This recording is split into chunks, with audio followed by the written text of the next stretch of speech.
తమిళనాడులో 50 మందిని పెళ్లి చేసుకున్న నిత్య పెళ్లి కూతురు. తమిళనాడు రాష్ట్రంలోని తిరుపూర్ ప్రాంతానికి చెందిన 35 సంవత్సరాల యువకుడిని పెళ్లి కాకపోవడంతో వారు పెళ్లి కూతురు కోసం అనేక వెబ్సైట్లో శోధించి ద తమిళ్ వే అనే వెబ్సైట్ ద్వారా సంధ్య అనే మహిళను పరిణయం చేసుకుని వివాహం చేసుకున్నాడు.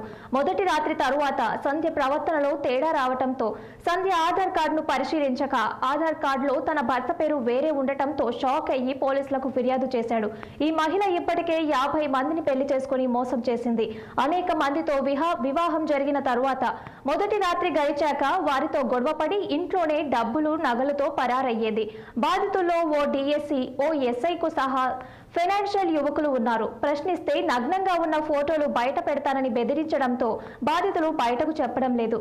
ఇప్పటి వరకు కేవలం 8 మంది మాత్రమే కంప్లైంట్ ఇచ్చారు. ప్రస్తుతం తిరుపూర్ పోలీస్ అదుపులో సంధ్య ఉంది.